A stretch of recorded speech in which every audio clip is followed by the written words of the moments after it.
Now it's time for Bill DeFabio on AM 1600 WKKX, the Watchdog. Here she come now, say morning, morning. Shoot 'em down, turn around, come on, morning. Hey, she give me love and I feel alright now. You gotta toss and turn and feel alright, and I feel alright. I say yeah, yeah, yeah, yeah, yeah. 'Cause you make me feel so good, so good, so good, so fine. Is that Tommy James, Lola? Is that the original? Yeah, it's Billy Idol. Oh, I can't tell the difference. I should know the difference. Tommy James, one of many outstanding entertainers, to be entertained by yours truly and Lola, because it's the variety show, and we like to do a variety of things. I'm going to rant a little bit with our Steeler guy, and it has to do with the Rooney Rule. That's coming up at 105. I got to give him a nickname other than, Mr. Oddsmaker, the legend, because the list of people that he has worked with, being a host, whatever, waiter, it's just unbelievable, And I told him, put together a list. I don't know if he's ever waited on a president or two or three. We'll have to wait and see, okay? One of my rants took place about an hour and a half ago. You go past the rest area from Washington to here, and then you go up a hill and then down a long hill. Well, I'm behind this double deck. Is that what they call them, Lola? It looks like there's two trailers together. UPS. Yeah, truck, I don't. It's not a double decker. Yeah, it's like two attached, whatever. Yeah. It's waving in the middle of the road, left lane, right lane. And I'm trying to be behind this guy. Right lane, left lane. I'm doing the same thing with traffic behind me. It's a wonder I didn't get either run over or smashed into his rear end. All right? When I finally passed the guy, I looked up. He's on his cell phone. There got to be a law. There is a law, Bill. Yeah, well, police don't want to stop anybody. Well, part of that swerving was the wind is just wicked. The wind is wicked. And when you get a big tractor trailer like that, that's a double, it's getting batted around by the wind. I don't think it was batted around. All right. Well, I think he was on his cell phone. Well, that could be too, but... I run into so many people on this thing, makes me puke while we're driving, whatever. Or when I'm in a restaurant and I want to be waited on and somebody's on cell phone talking to their boyfriend or girlfriend. How many might as well go to jail someday? I want to do the sports headlines. We got the legend on the phone. I said, when I come to you, we'll talk. So I'm not going to come to him for a while because while I was trying to get here through weaving traffic, find out that Hank Aaron passed away. 86. What, in 5 days we had Don Sutton, Henry Aaron, and I think I've told this story before. I reminded Biff, he said, yeah, that was a pretty good story. But for those of you who didn't know, when I was going through my last professional team of my college assistant program in Boston, now they call them interns, but this college assistant got paid $10 for a Red Sox game and 2 tickets that I would scalp back then. I knew all about scalping because I needed to make money. I'm working the visiting clubhouse. It was 1975. It was the year after Hank left the Braves when he broke the record, and I still think the home run record should be his because he didn't use steroids. He didn't even wear batting gloves. And he broke Babe Ruth's record, of course, was broken later, but whatever. So I'm walking down with a stack of stats for the coaches and manager to the Milwaukee Brewers locker room, and I set down my papers, and I get this hand on my right shoulder. I mean, it was a big hand. And it was, excuse me, do you know where I can get a cup of coffee? And I look up. It's Henry Aaron. And I don't know what I did in my pants, but it wasn't pleasant. I couldn't believe it. This is Henry Aaron. So I said, yeah, I can get you a cup of coffee. And he said, can I have one of those stat sheets? Yeah. So I went and got him a big cup of coffee, black. And he says, I like cream and sugar.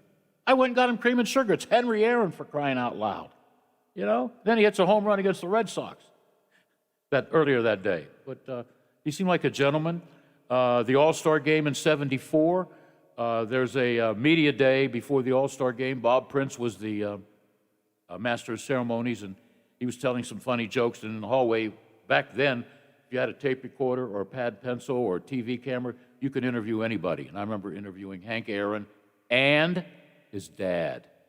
That was good stuff, too. I might spend all weekend trying to find that cassette.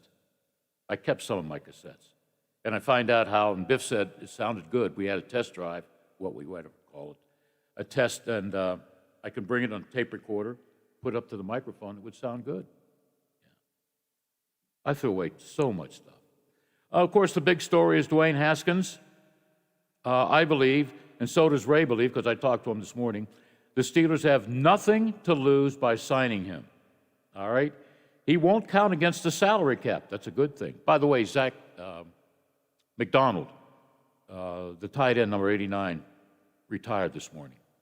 He's got a huge farm. I think he has organic farm, and he feeds a lot of the needy. Good guy. Good guy, Mr. McDonald. I'm going to miss him. Good guy in the locker room, too. But the signing of the Ohio State guy, Haskins, okay, the Steelers, they're not taking a chance. They signed him. He's going to be one of 90 players on the roster. If he doesn't cut the mustard, he'll be gone, okay? That's a good thing. I know Mike Tomlin will take him aside and talk to him, but there's somebody in the locker room who played for Ohio State. He'll probably be the first one to greet Dwayne, okay? Cam Hayward. He will take him aside and talk to him about, being a good professional, all right? You know what I should do, Lola? As a perk, I should give him a VIP card to Jill's. He likes strip joints. Oh, that's not nice. Would I do that, Lola? I don't even know that they're up and running. Yeah. Oh, I didn't know that. I'm not sure, but okay. they may not be. Yeah, okay. Well, Hugh Jackson, a good guy, former head coach, knows offense. He had an interview with Mike Tomlin. They're buddies. That's good. I guess he's applying for the vacant offensive coordinator job, which I'm wondering what's going to happen with Matt Canada. Why do I always say Canada? Canada, like Canada Dry Ginger Ale. What if he said no to the Miami job and he doesn't get the Steeler job? We might have to bring him in and coach with Mike Young at Wheeling Central. That's interesting. We should know something, though, by the end of the week. All right? I know he's on the line, and he knows I like to take a shot at him because he can't do anything about it. How about the story with Notre Dame, ladies and gentlemen? Okay, after admitting to recruiting violations in 2019, Notre Dame's football program is on probation until January 2022. Not a smart guy because Coach Kelly had a selfie taken with a prospect. Can't do that, Coach. They think at Notre Dame they can get away with everything. Right, Legend? You think you can get away with everything because you're the Fighting Irish, you're Notre Dame, you got billionaire boosters, okay? You got touchdown Jesus facing you. But a little selfie causes probation. But they still won't be prohibited from playing in a bowl game. All right. Welcome, Legend. How are you? Fantastic, Billy. Today you have one up on me on that. But we're keeping track? I want to bring something up with you real fast. You served Henry Aaron at the hotel. No, you got Ohio, Pennsylvania, and you got West Virginia listeners. Yeah. You got all the horror flicks with Jason and the other guy, and you got our Who's Jason? famous quarterback. Who's Jason? Jason, Freddy Krueger. Now here, you got a 43-year-old quarterback that might be in his 10th Super Bowl. Think about that. Do he remind you of Jason and Freddy Krueger? No. I still don't get Freddy Krueger. You've confused me. What's he got to do with what we talk about? Well, are you okay? Yeah, I'm fantastic. Have you been with a professional when you use drugs? Jeez. Tom Brady always shows up at the right time. Yeah. He's like Jason and Freddy Krueger. He reminds me of them monsters. Okay. All right. Okay. Yeah, here it is. I guess it's official.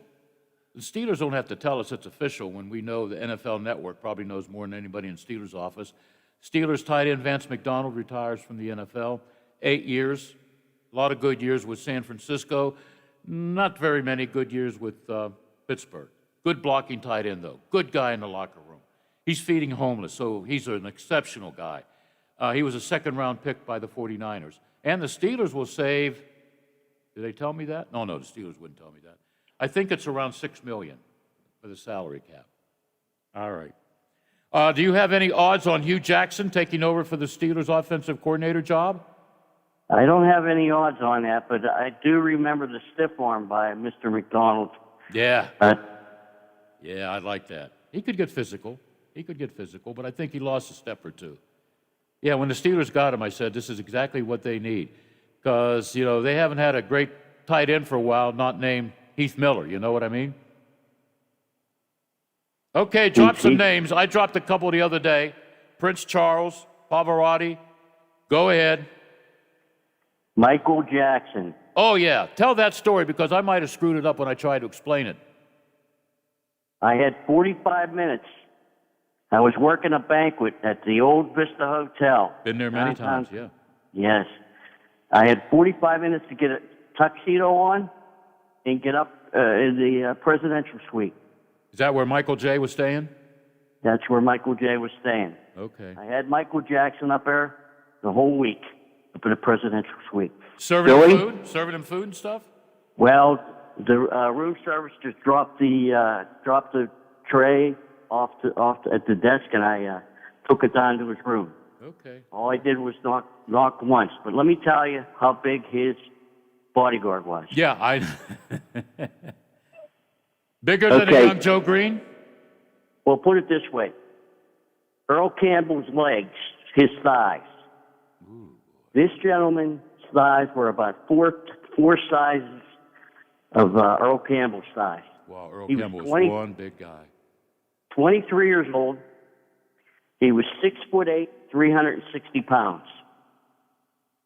Did he have a gun? Did you ask him if he had a gun? No. Excuse me, sir. You got a gun? Boom. Goodbye, legend. From what I understand, he threw a person out of a window. Oh. And a paparazzi went after Michael Jackson in England, and they put him up at the door, and all he used was karate chops. And got rid of the paparazzi. Wow. You never got to meet Michael then, huh? No, I didn't get to meet Michael. Did you get to see him? I was invited. Yeah, I saw him going out of the hotel room. I was invited to the show that night. Wow. I could have went backstage and everything, and why didn't you? I didn't want to let it affect my job. Oh, you could have taken the night off to go backstage with Michael Jackson. Come on, and you got a free ticket to go there. What's wrong with you, legend? You got that mentality of a Notre Dame. Oop, I didn't say that. Go ahead. I could have rode in the van with the security, and I didn't take it up. Oh, because why? Are you quiet and shy? And another person you probably want to meet would be Shane McMahon. Okay. Vince McMahon's son. Wow. Is he as crazy as his old man? Well, working at Christopher's restaurant. I came into work, and the maitre d' looked at me, and he says, "You and your son still into that wrestling?" I says, "As a matter of fact, tomorrow I'm taking my basketball team and 3 fathers." Wow. He says, "You're going to go down in a room and work with 3 other waiters." Worked at dinner that night. After the dinner was over, Shane McMahon came up to me and he says, "I understand you're going to the show tomorrow." I says, "Yes, I am, sir. I'm taking my basketball team." Wow. He looked at me. He says, "Call me before you get to the show." Yeah. I called him. There was 19 chairs, SummerSlam chairs, in front of the ring,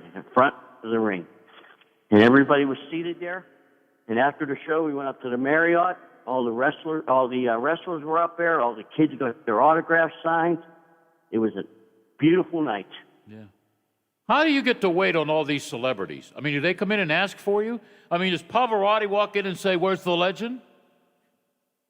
No, Pavarotti came through the Vista front door, and I was waiting with champagne in a tuxedo. I can see that. And he went right up to the ballroom, and he started dancing with everybody. Wow! How come every time I would go to the Carlton, you would wait on me in some ugly-looking apron? You didn't wear a tuxedo for me and my family. The next time, I'll put that on the list, sir. No. You just do what you do best, and that's you're a good server. I like when you tell me, well, this is good. I know you like chops. We got this special. You always add, and your desserts. The way you talk to me about desserts, it's like I want one of each. You make it sound so scrumblioso, Prince Charles, it was like a Greek wedding, but it was handshakes. Yeah. How about Prince Charles? How'd that occur? Prince Charles, I was ninth person in line. I was the first waiter out of Pittsburgh. There was 9 of his staff that was in front of me. I was the first waiter. Wow. That served him. Wow. They leave you a nice tip? Like I said, Billy, there was a lot of handshakes that night. You couldn't do that today because of COVID-19, Did you get an autograph? No, I didn't get an autograph. Okay. How about Pavarotti? I'm sure you'd be like the only one in Pittsburgh to have a Pavarotti autograph. He was dancing with all the women. I couldn't interrupt him. Okay. He should have introduced you to 1 or 2 or 3 of the females. They were all co-workers. You got me. That's good. That's good. All right. Hey, how many times did you see Henry Aaron at Forbes Field or Three River Stadium? I didn't. I saw Bob Gibson a lot. Yeah. Okay. Oh, Hammering Hank. One. I still think, and you probably will agree with me, he still should be the all-time home run hitter because there was nothing about steroids. I mean, he didn't. All those guys. Harmon Killebrew. Who was the Howard guy that was with the Dodgers? Big guy. You didn't want to get in a fight with him. Willie Mays, Roberto Clemente. None of them wore batting gloves or anything. They didn't put anything on their hands. They just were regular ball players hitting the ball out of sight. Today they got special gloves, and it's unbelievable. But he was one of the all-time greats, and I'll never forget.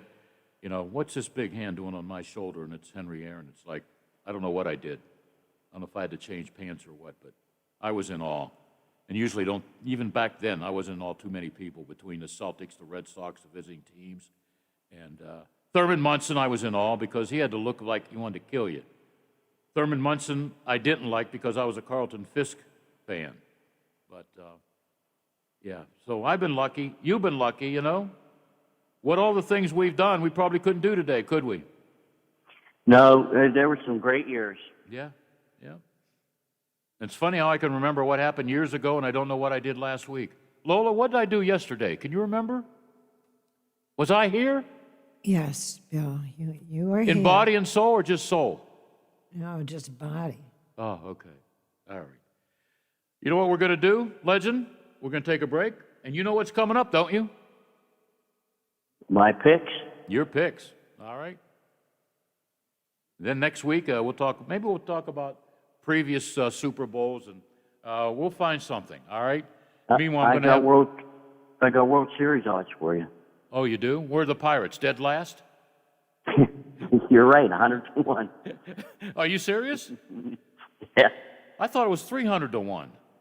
No, it's 100-1. Okay. Do you like the new nickname I gave them? New logo? The Pittsburgh Prospects. That's you're pretty accurate with that. Yeah. All right. We always like to have fun, and I want to see who your picks are for the weekend.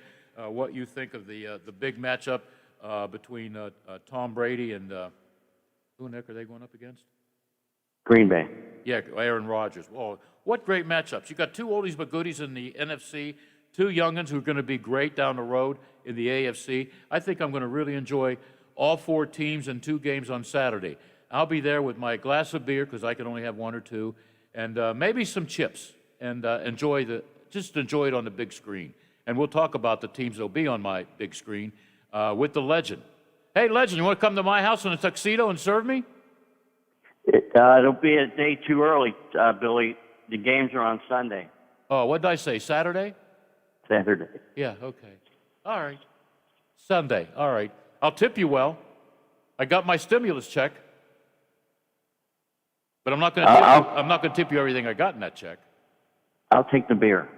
You will? What kind of beer? You can tell me on the air. What kind of beer do you like? It's Coors Light.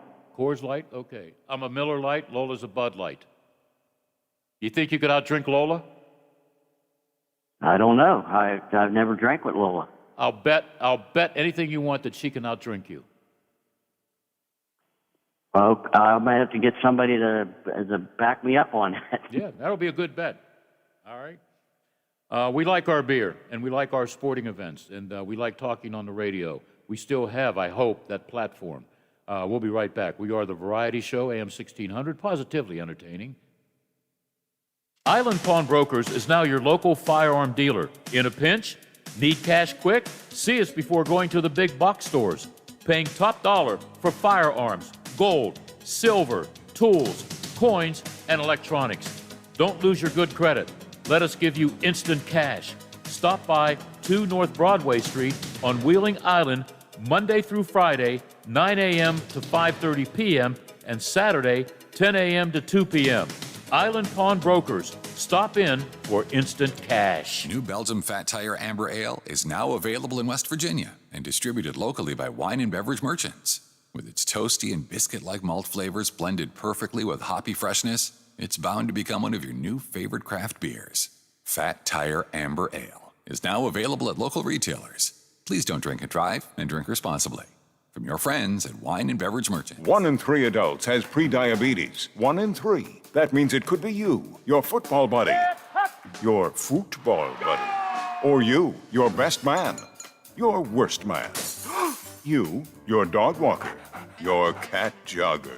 While 1 in 3 adults has prediabetes, with early diagnosis, prediabetes can be reversed. Take the risk test at doihaveprediabetes.org. Brought to you by the Ad Council and its prediabetes awareness partners. Now, during the Jim Robinson Ford Lincoln Toyota Pre-Owned Super Sale, select from over 80 vehicles in stock starting under $5,000. Most are local trades, many with one owner. Hurry to Jim Robinson at the Highlands, home of lifetime powertrain protection. Now, during the Jim Robinson Ford Lincoln Toyota Pre-Owned Super Sale, select from over 80 vehicles in stock starting under $5,000. Most are local trades, many with one owner. Hurry to Menards is your complete plumbing headquarters. Save on over 300 kitchen and bath faucets from Moen in the store and on Menards.com. Moen faucets give you a lifetime of beauty, reliability, and innovative features. Moen products are built to last. Save big on all the latest styles and finishes of Moen faucets. Now at Menards. Savings are good until January 31st. Save big money at Menards. You took the first step and quit smoking, but even former smokers may still be at risk for lung cancer. That's why SaveByTheScan.org wants you to know about a new low-dose CT scan that can detect lung cancer early.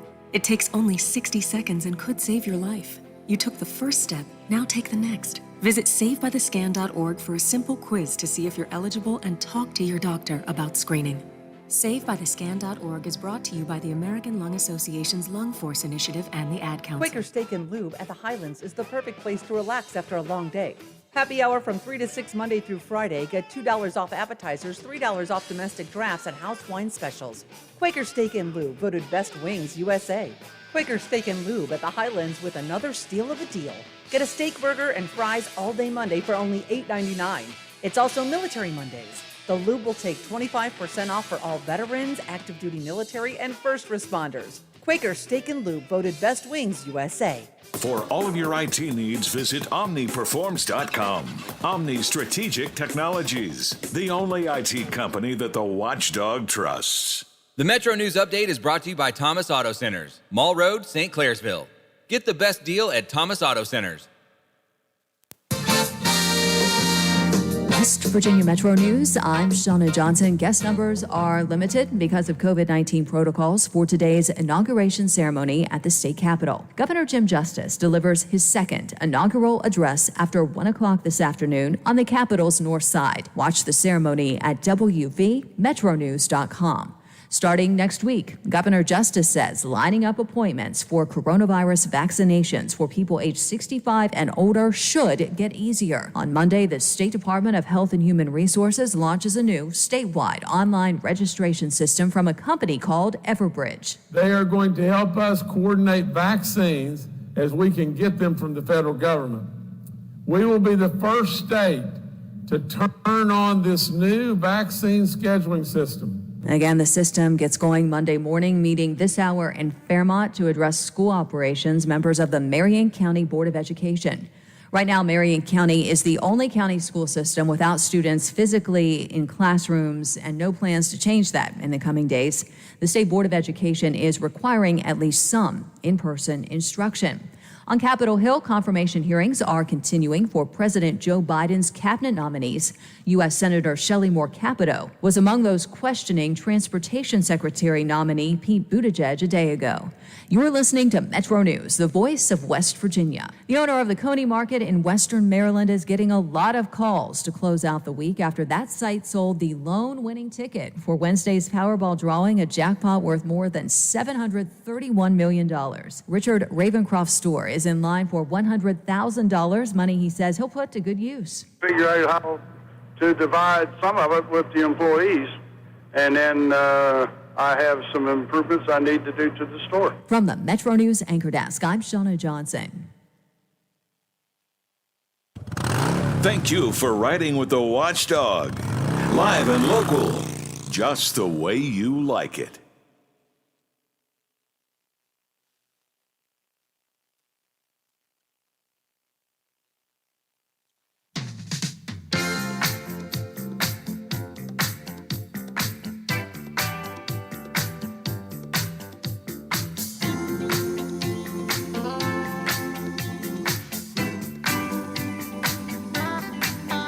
I'll keep working my way back to you, babe, with a burning love inside. Yeah, I'm working my way back to you, babe, and the happiness that I let it get away.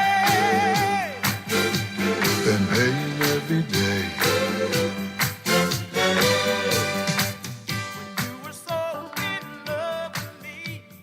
And we're back with the legend. Legend, what'd you notice the last 20 seconds?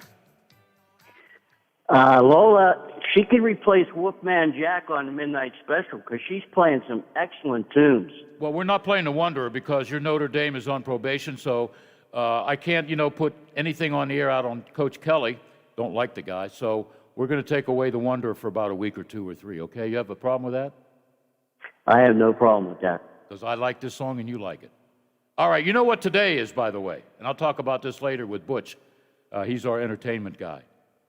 I'm going to mention something to you, and you tell me what show it was. Say goodnight, Dick. Good night, Dick.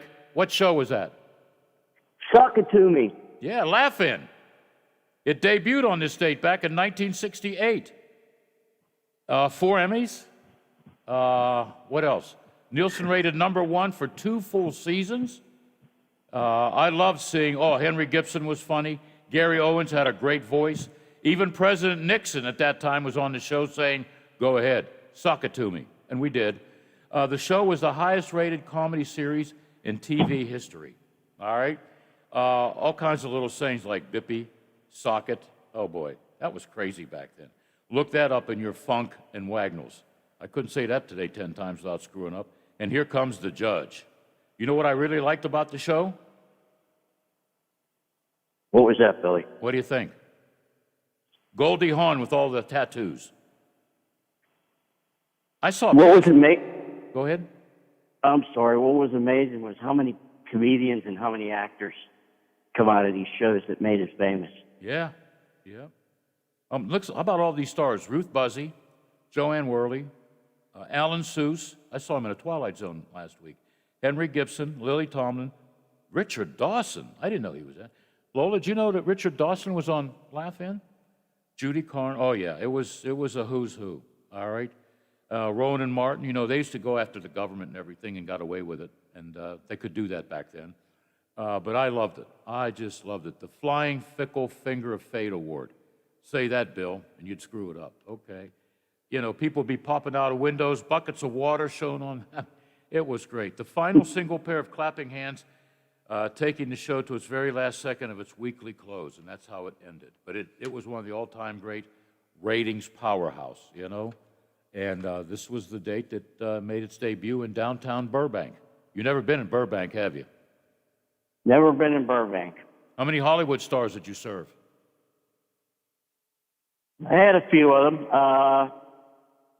the girl from the Mafia series. Goodfellas? Drawing a blank. Goodfellas and The Sopranos. Oh, okay. The niece from The Sopranos. I don't know who it was. You know who it was, Lola? The niece from... I know who he's talking about, but I don't remember her name. Yeah, okay. Who was it? Was it De Niro that said the actors and actresses in Hollywood are the worst people in the world away from their jobs? I wonder what he meant by that. Aren't they just like regular human beings? They don't think they're better than everybody. All right, legend, here we go. 4 great teams, 4 great quarterbacks, 2 real old, 2 real young. Great matchups. I know the executives at NFL and the advertising folks are real happy with these matchups. Let's go to Green Bay, Wisconsin. I don't know if it's going to be snowy. It's probably going to be cold. But it's Aaron Rodgers and Tom Brady, both wearing number 12. Terry Bradshaw's probably jealous, but he'll get over it. Who do you like and why? No problem with the weather there, Billy, by the way. 21 degrees at game time. Green Bay started out as a 4-point favorite. It's down to 3.5. Green Bay, against the spread, the last 16 when playing Tampa Bay are 5-10-1. Now, Mr. Rodgers is 1-2 in championship games. Tampa Bay, playing against Green Bay, they are 1-17 straight up. So that would be they beat him this year. That was when they had Tom Brady. But the one stat that I like about this game, Green Bay offensively has only committed 11 turnovers all year. So think about that. How many turnovers Pittsburgh and Cleveland combined? Only 11. So with that in mind, I like Green Bay, 28-10.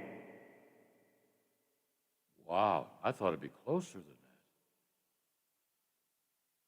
So that defense is going to stop Mr. Brady, eh? I believe so. 28-10. Okay, then Rodgers will be going to what, his second Super Bowl? That's correct.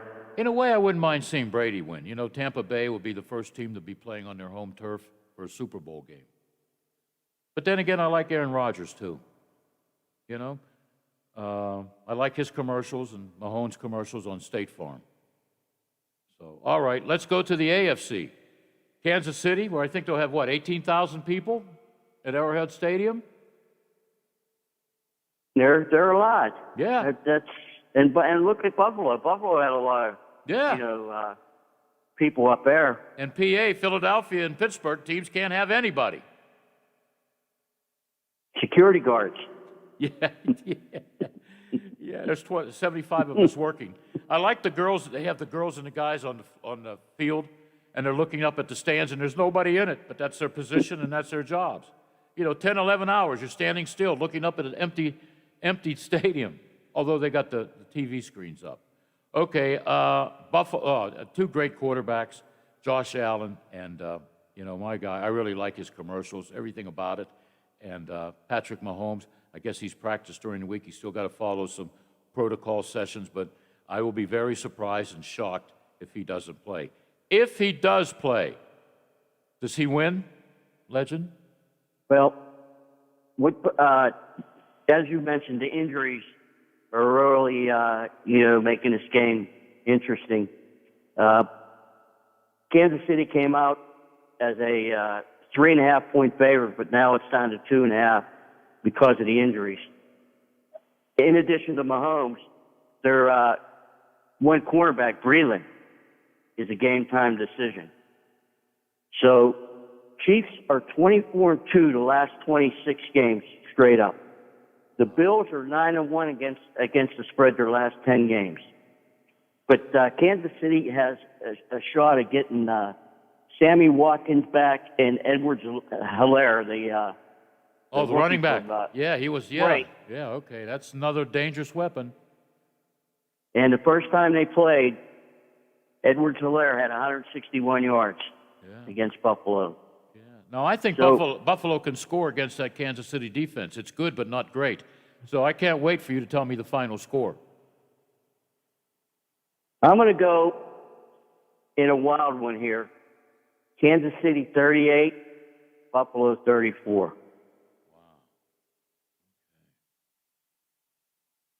That's good stuff. That's real good. I remember when the Kansas City Chiefs, I think they were, before they were called what, the Dallas Texans or something? I don't know what they were. But they played, it was Texans, Chiefs, and the Bills playing in the you remember the AFL where all the scores were high scoring, like 45 to 40, 52 to 48? I really enjoyed the AFL. I really had fun watching it. Then, of course, they merged, and Joe Namath put the AFL on the map with that surprise win over Baltimore in Super Bowl III. Okay, 38-34. All right. So we're going to have, did you give me a score for Green Bay? 28-10. Yeah. So we're going to have Green Bay and Kansas City in the Super Bowl, right? Which is a replay. Right. Which is a replay of Super Bowl I, where there were 30,000 empty seats at the Coliseum, and tickets were $10 and $15. So they're figuring Kansas City's going to win the Super Bowl. So you have to lay $350 to win 100. But if you want the Packers, you bet 100 and you win $450. Okay. Now, I'm going to give you odds on the better money is Tampa Bay and Buffalo. Okay. If you get them both in the Super Bowl, you can make some money. All right, tell me how you can make some money. Okay, $100 with Buffalo will get you $900, and $100 with Tampa Bay will get you $1,000. Ooh, okay. And if I took the latter, I wouldn't have to give any money to Tom Brady, would I?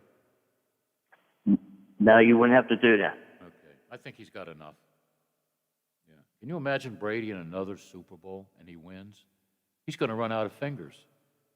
I wonder how Bill Russell wears his 11 rings. You know, Bill Russell has 11 championship rings. And I saw them the other day. I just happened to do research on Bill Russell and Casey Jones, because Casey just passed away. And I'm looking at these rings. My Pennsylvania Hall of Fame ring is bigger than any of Bill Russell's. Back then, you had small rings, 1 or 2 diamonds if you're lucky. Today, they got a zillion diamonds. You know, who was it 2 years ago? Who won the Super Bowl? Was it the Patriots?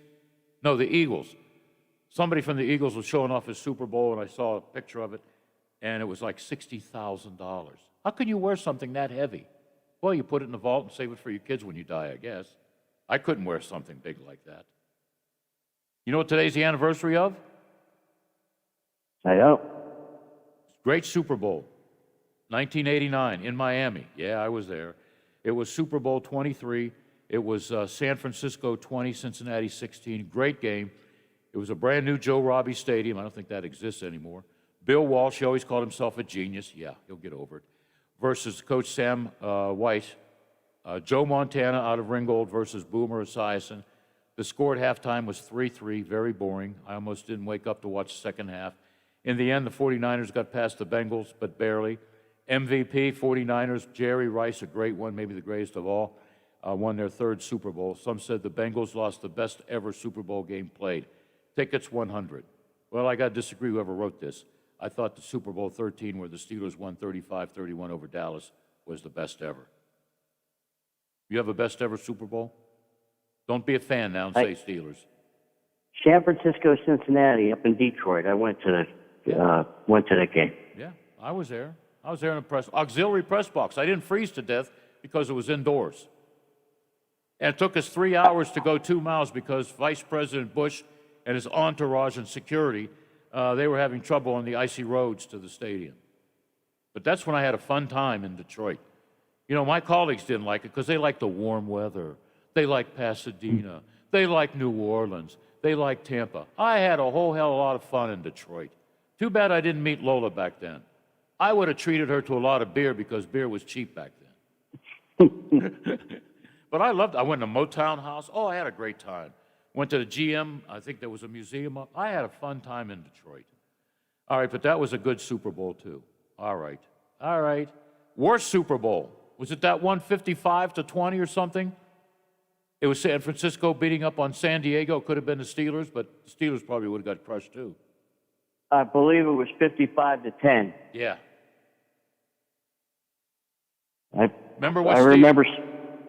Go ahead, Bob. I'm sorry. I remember championship game, Pittsburgh at San Diego, when Alfred Papuno cut the pineapple in the end zone to beat the Steelers. Yep. 55-10. They show this over and over again. Steve Young telling his teammates, "Get the monkey off my back. Get him off my back," because, he always had to play under the wing of one Joe Montana. Just like Aaron Rodgers played under the wing of Brett Favre, Maybe that'll be the same with the Steelers. Mason Rudolph becoming the next great quarterback to follow Ben Roethlisberger. That ain't going to happen. All right. What are the odds? Are there odds on the new Steeler that they just picked up? He's going to be on the roster. Nope. It doesn't count towards the 53-man roster or the salary cap? Dwayne Haskins. Yeah. You have odds there's on no him? odds on, I don't have odds on him, but I do have odds on Deshaun Watson Coming to Pittsburgh? leaving Houston. I did some homework on there, Billy, by the way. His contract is a 4-year contract for $165 million. He's making $10.5 million this year. Next year, it will be $22.5 million. So I don't think he's leaving Houston. Yeah. And, I think whoever wants him's got to trade 3 or 4 number 1 picks. That ain't going to happen. People like Well, their picks. I find it interesting that you got some great odds on there because the first 2 teams, the Chicago Bears and the second team, the New England Patriots, are 9-1. Get Deshaun. Oh, they got lots of money up there and a lot of draft picks. They might make a deal. They might make that deal. I don't know if I'd make that deal. You got to give up a lot for him. And I don't know if he's going to be a Hall of Fame quarterback. I mean, he's good.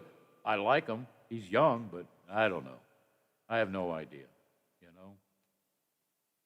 I've been spoiled by great quarterbacks. I don't think, I think he's blowing a lot of smoke because $22.5 million is a lot to pass up on. All right, you said you had some odds on baseball. Are the Yes, Yankees I did. the favorites to win the World Series? Well, they have the Dodgers. The first 4 or 5 teams out of the shoot are the Dodgers, the Yankees, Padres, Braves, and the Mets jumped up there because they made that big trade. Yeah. Okay. Before I ask about the Pirates, how about Lola's Detroit Tigers? Detroit Tigers are 75-1. All right. And below them are the Pirates? And below them are the Pirates? Your beloved Cleveland Indians are 35-1. Yeah, boy, I tell you what, that's just another mediocre team now that a couple of their stars are gone. What was it, 35-1? 35-1. Okay, give me the bad news. Pittsburgh Pirates, Yeah. the Pittsburgh Prospects Yeah, it's catching on. are 100-1. 100-1. So what if I put like $25 on that? What do I get back? You get $2,500. Okay, yeah, it's simple. All right. Not that it'll happen, but you never know. There was a miracle in '69 called the Mets. Are you old enough to remember the Milwaukee Braves while we got a couple of minutes? Yeah, we had the Henry Aaron. There were a lot of stars. I was very young. I was early 1 through 10 years. I was 7. But I remember the Gunner because I always listened to the Gunner. I always had to tell the radio under my pillow because my aunt and uncle would be nasty if they caught me listening to Pirate baseball. But I remember when he was in Milwaukee, he always talked about the Pirates facing Eddie Matthews, the big left-handed hitter, Wes Covington, a young Henry Aaron, Joe Adcock, Dale Crandall, Frank Torrey, Joe's older brother, and some guy named Warren Spahn, Ray Boone. His sons did quite well.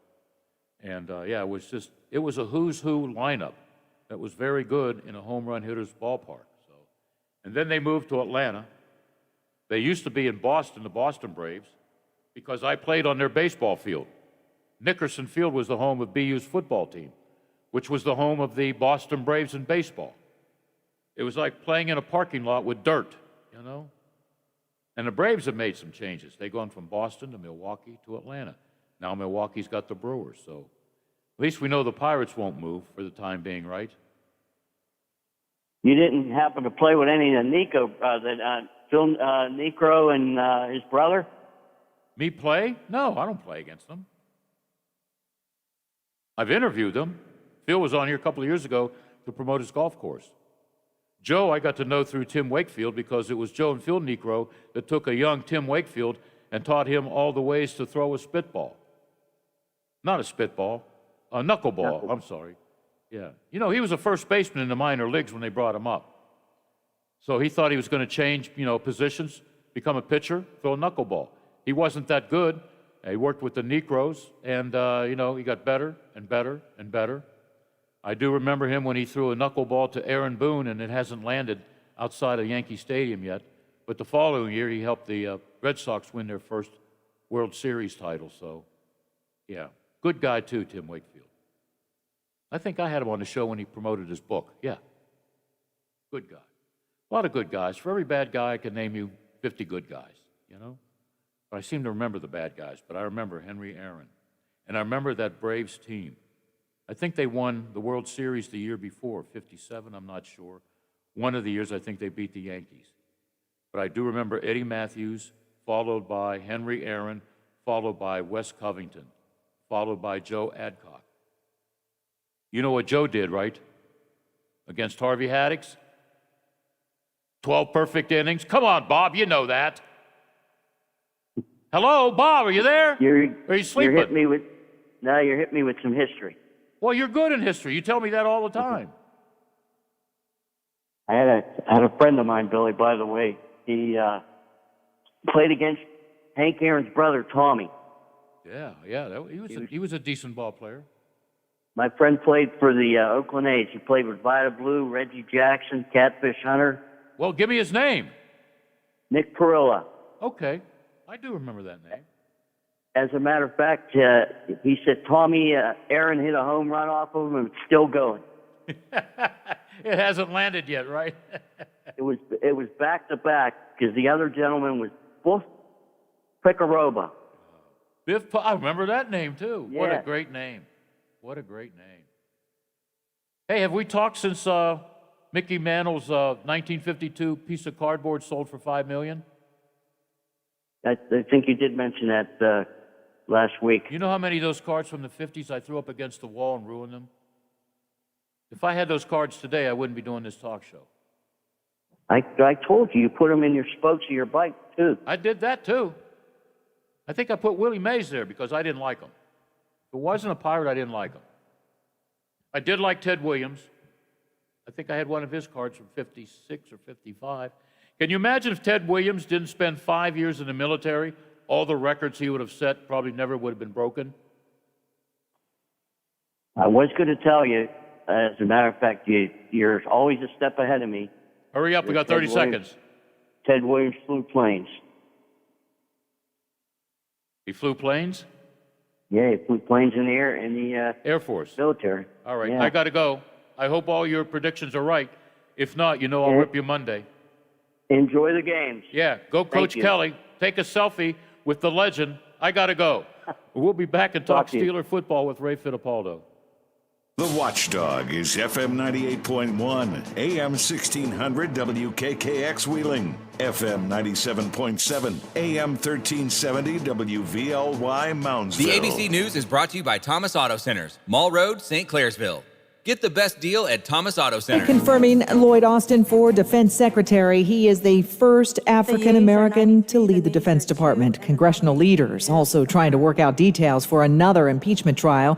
Today, House Speaker Nancy Pelosi signaled she'll send over the article of impeachment against former President Trump on Monday. GOP Senator Chuck Grassley says he doesn't support a trial at all. It's meant to remove people from office. And it's not President Trump anymore, it's Citizen Trump. But Senate Majority Leader Chuck Schumer dismissed suggestions a trial is unconstitutional. It makes no sense whatsoever that a president or any official could commit a heinous crime against our country and then be permitted to resign so as to avoid accountability and a vote to disbar them from future office. New questions about why thousands of National Guardsmen were told to leave congressional grounds and slept in nearby parking garages. ABC's Inez de la Cuetara is in Washington. Democratic Senator Tammy Duckworth tweeting, quote, "Unreal. I can't believe that the same brave service members we've been asking to protect our Capitol and our Constitution these last 2 weeks would be unceremoniously ordered to vacate the building. I am demanding answers ASAP. They can use my office," end quote. 25,000 National Guardsmen were brought to Washington, D.C. to keep the nation's capital safe in the aftermath of the Capitol siege. Inez de la Cuetara, ABC News, Washington. Baseball legend Hank Aaron has passed away. Hank Aaron's path to baseball immortality began in the Negro Leagues, and more than 20 years later, as he threatened Babe Ruth's career home run record, he received death threats and racist hate mail. When he launched his 715th home run in April of 1974, broadcaster Vince Scully commented, "A black man is getting a standing ovation in the Deep South for breaking a record of an all-time baseball idol." ABC's Brian Clark, you're listening to ABC News. Without more licensed workers, Gary's roofing business might hit its ceiling. Hey, that new contract just got pushed up. We are gonna need all hands on deck to make this happen. Hey, Gary, you booked me on that other job next week. It's time to hire. I need Indeed. Indeed you do. The moment you sponsor a job on Indeed, you get a short list of quality candidates from our resume database. Indeed delivers 2.5 times more hires than the other branded job sites combined, according to Breezy HR 2019. Visit Indeed.com/credit and get a $75 credit for your first job post. Terms and conditions apply. New year, new budgets. Every small business has unique needs. And when you partner with a Dell Technologies advisor, you get real-time tailored advice. They'll even give you a free consultation on your servers and storage devices to develop a custom solution to help improve your company's productivity. Plus, get special financing with Dell Business Credit and big savings on business computers with Intel Core processors. Call a Dell Technologies advisor at 877-ASK-DELL. Britain hit hard by the coronavirus, now considering tougher border controls. Restrictions were beefed up last week, but if necessary, a total closing of borders remains an option if required. Environment Secretary George Eustice. We require a test before people travel, and then they must quarantine while they're here. There are now no exemptions from that policy, so we've already toughened it up. We think that's the right approach for now, but obviously everything's always kept under review. The big concern, keeping new, potentially more deadly COVID variants out of the UK. Tom Rivers, ABC News, London. The master tenant of Oakland, California warehouse is pleading guilty to criminal negligence in connection with that 2016 fire that killed dozens. The move avoids a second trial after the first ended in a hung jury. The winner of Wednesday's Powerball jackpot, worth $731 million, still has not come forward. That ticket, bought in Lonacone, Maryland. ABC's Will Reeve is there. The tiny mining town of 300 families is buzzing. Locals say everyone knows and looks out for each other, like Richard plans to with his store's $100,000 windfall from selling the winning ticket. My employees are going to benefit from it, and I'm going to renovate the store. How are your employees going to benefit? I'm going to give them some of the money. Amid all the hoopla, Coney Market employees are grateful for their boss's generosity. This is ABC News. With the new president, so much is happening in Washington. Now, millions are turning to Newsmax TV, your trusted news source. They're going online to Newsmax.com for breaking news and downloading the free Newsmax app on their smartphones. Newsmax TV is on all major cable systems. If you don't get Newsmax, call your cable operator or watch it free on Roku, YouTube, Apple TV, Xumo, Pluto, and smart TVs like Samsung and LG. Newsmax is real news for real people. Start watching today. Michelle Franzen, ABC News. I'm Josh from Panhandle Cleaning and Restoration. I hope you are staying healthy. We continue to respond to structural, fire, and water emergencies. We are combating COVID-19 with our highly trained staff and latest disinfection systems, providing preventative and reactive disinfection to facilities around the region, while working with area hospitals on isolation areas and air filtering. At Panhandle, we continue to follow social distancing and hygiene protocols. We are dedicated to our community, and together, we will get through this.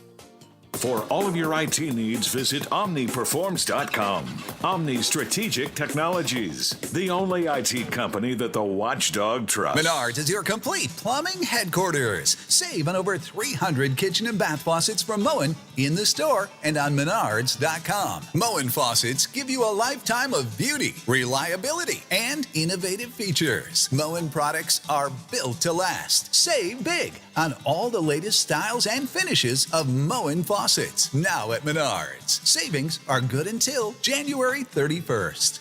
Save big money at Menards. Now, during the Jim Robinson Ford Lincoln Toyota Pre-Owned Super Sale, select from over 80 vehicles in stock starting under $5,000. Most are local trades, many with one owner. Hurry to Jim Robinson at the Highlands, home of lifetime powertrain protection.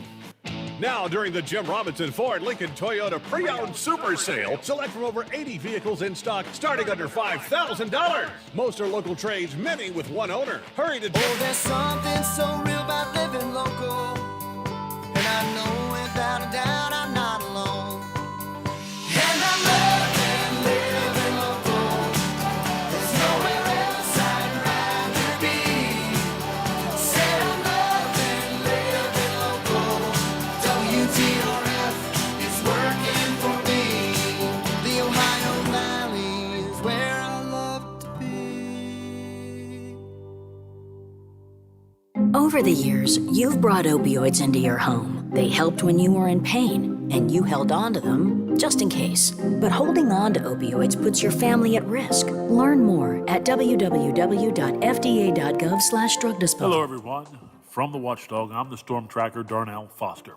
With a look at your local weather forecast for your Friday under mostly cloudy skies. A chilly day in store, 33 for the daytime high, 21 for the overnight low under mainly cloudy skies.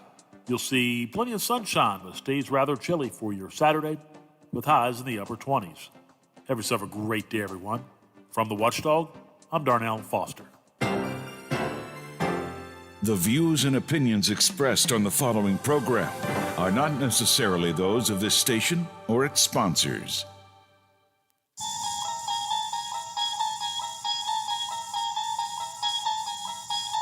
You unlock this door with the key of imagination. Beyond it is another dimension. A dimension of sound. A dimension of sight. A dimension of mind. You're moving into a land of both shadow and substance, of things and ideas. You just crossed over into the Twilight Zone. Now it's time for Bill DeFabio on AM 1600 WKKX, The Watchdog.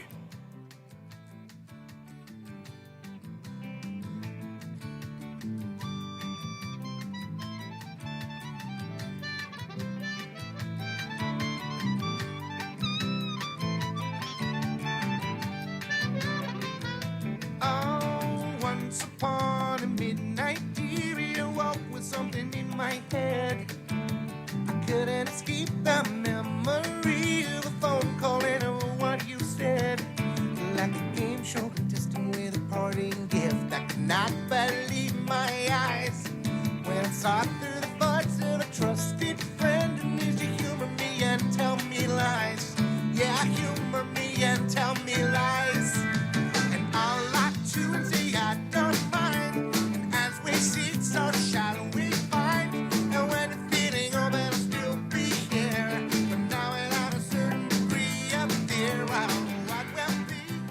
You and me, I still can't see things. And we're going to go from the legend to our Steeler insider, Ray Fittipaldo.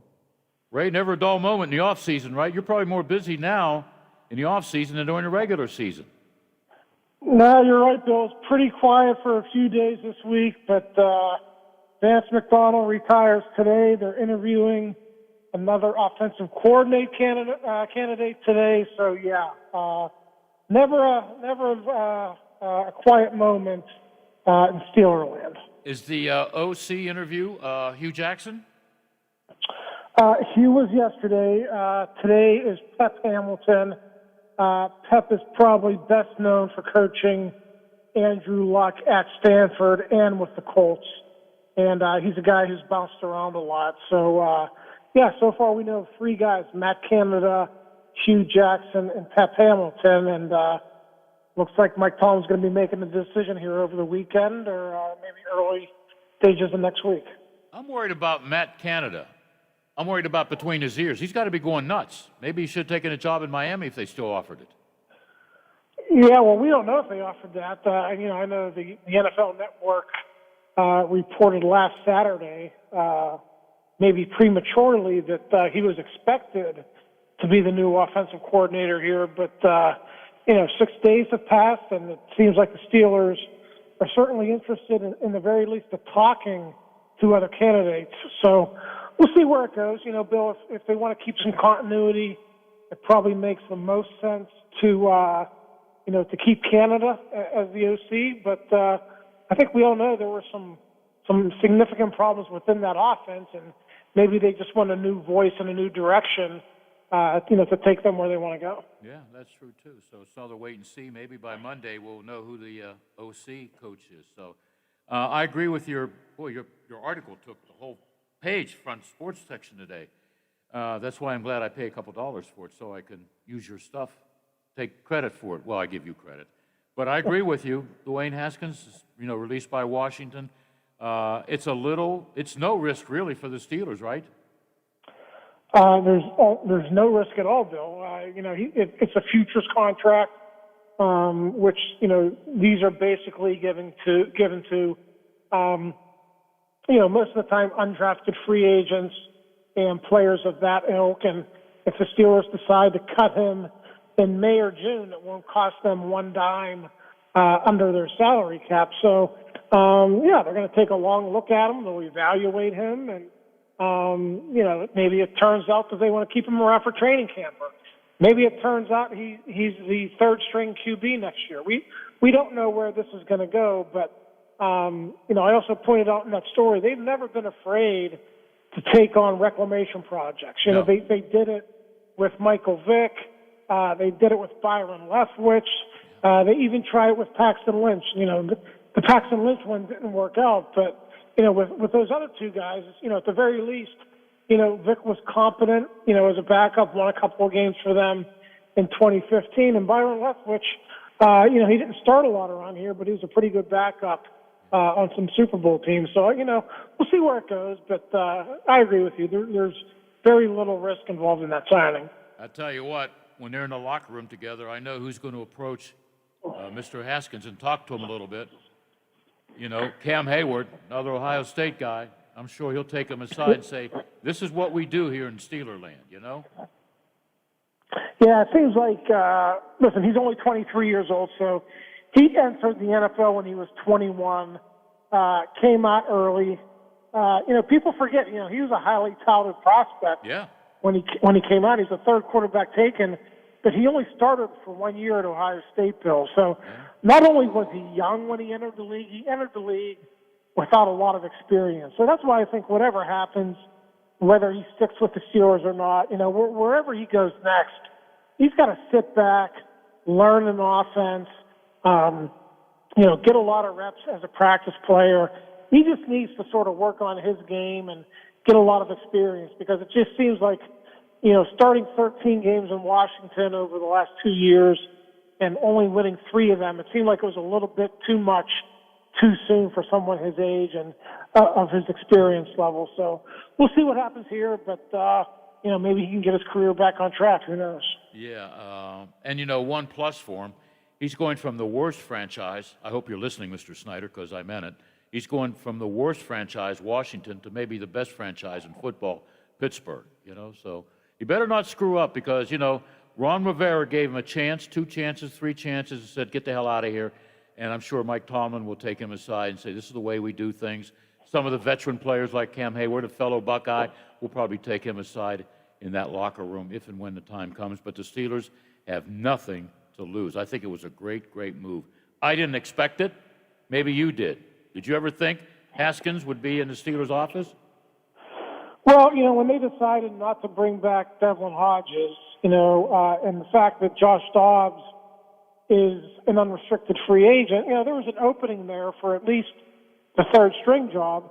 But I thought, hey, maybe they would invest a middle round draft pick in a guy, or maybe they would wait and sign somebody in the spring or in the summer. And they still could do that. Maybe their evaluation will say, Haskins isn't for us. So they very well might do that. But, I didn't have any idea that Haskins would be the guy. But, Bill, if you connect the dots, his agent is Cedric Saunders, the same guy who represents Mike Tomlin. So I don't want to say this is a favor from Mike Tomlin to the agent, but, there's always these connections involved. And, maybe this was just done to see if it can get Dwayne Haskins back on the radar. And listen, if the Steelers like it, it'll be a good thing. But if not, like you said, no sweat off their back.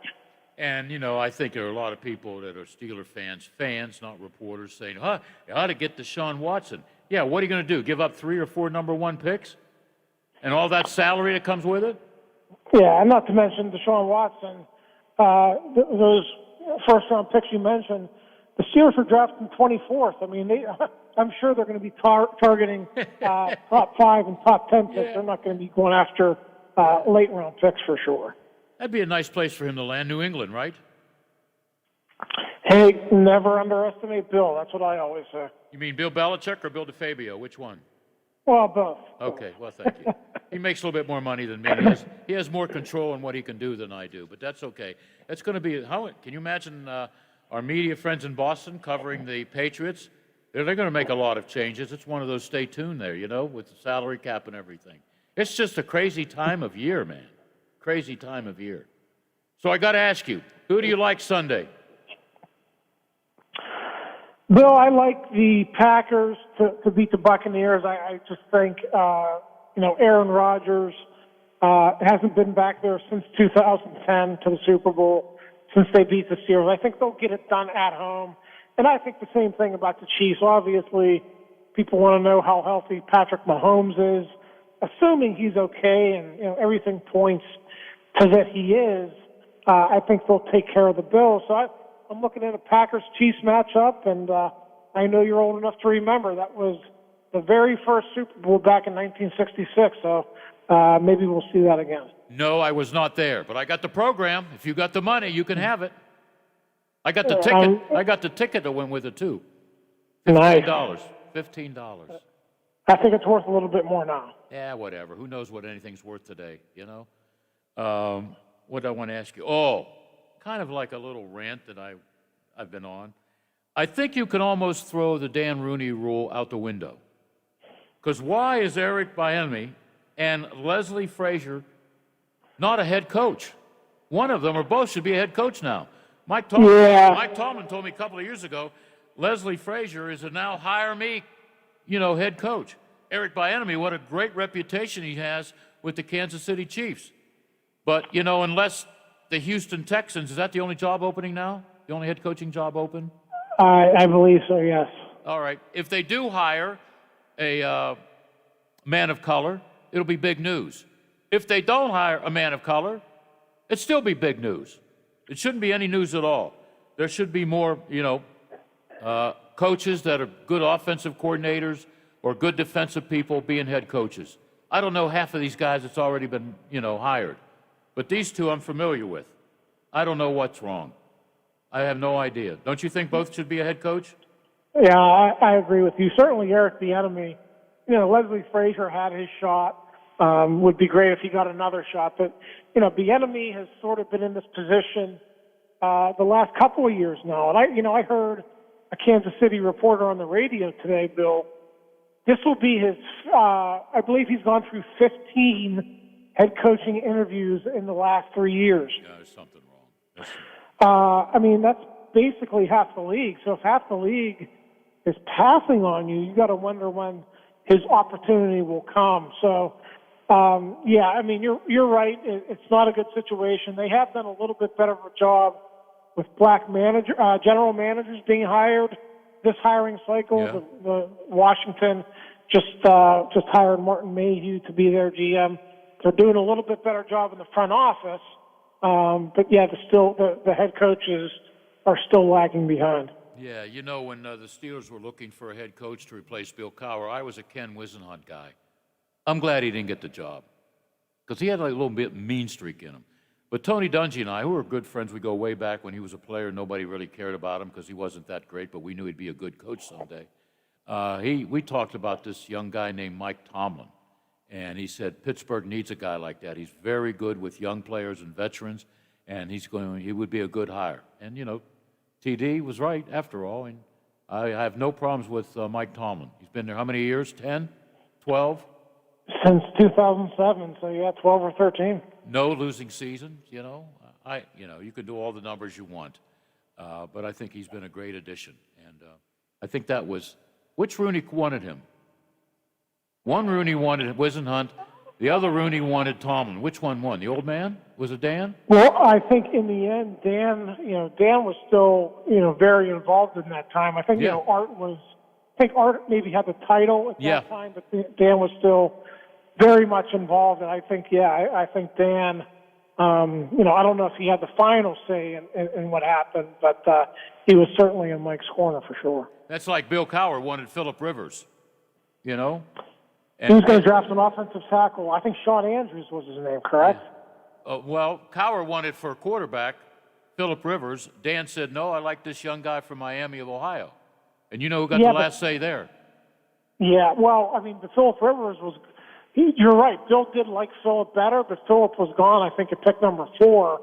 And then Bill had to be talked out of drafting an offensive tackle. And I think Dan came in the room and said, we're going to draft a quarterback. Yeah. So. That's like Chuck Noll wanted Robert Newhouse, that little cannonball that was with Dallas. And the Rooneys wanted a guy named Franco Harris. You know who won that battle? That turned out to be a pretty good move, I'd say. Yeah. I think I was bigger than Robert Newhouse. Although I think he won a Super Bowl or two, right? Because he was with the Orange Crush guys. Yeah, okay. Yeah. And Lambert put him down a couple of times, but Lambert did Lambert did that to a lot of running backs.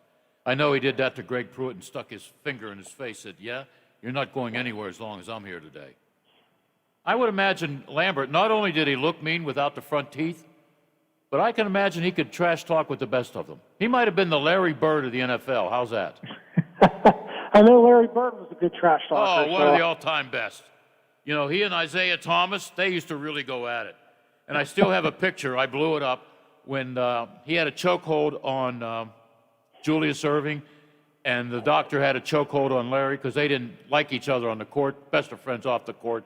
And those were two great trash talkers, you know? These guys today are too friendly with each other and the other team. You know what I mean?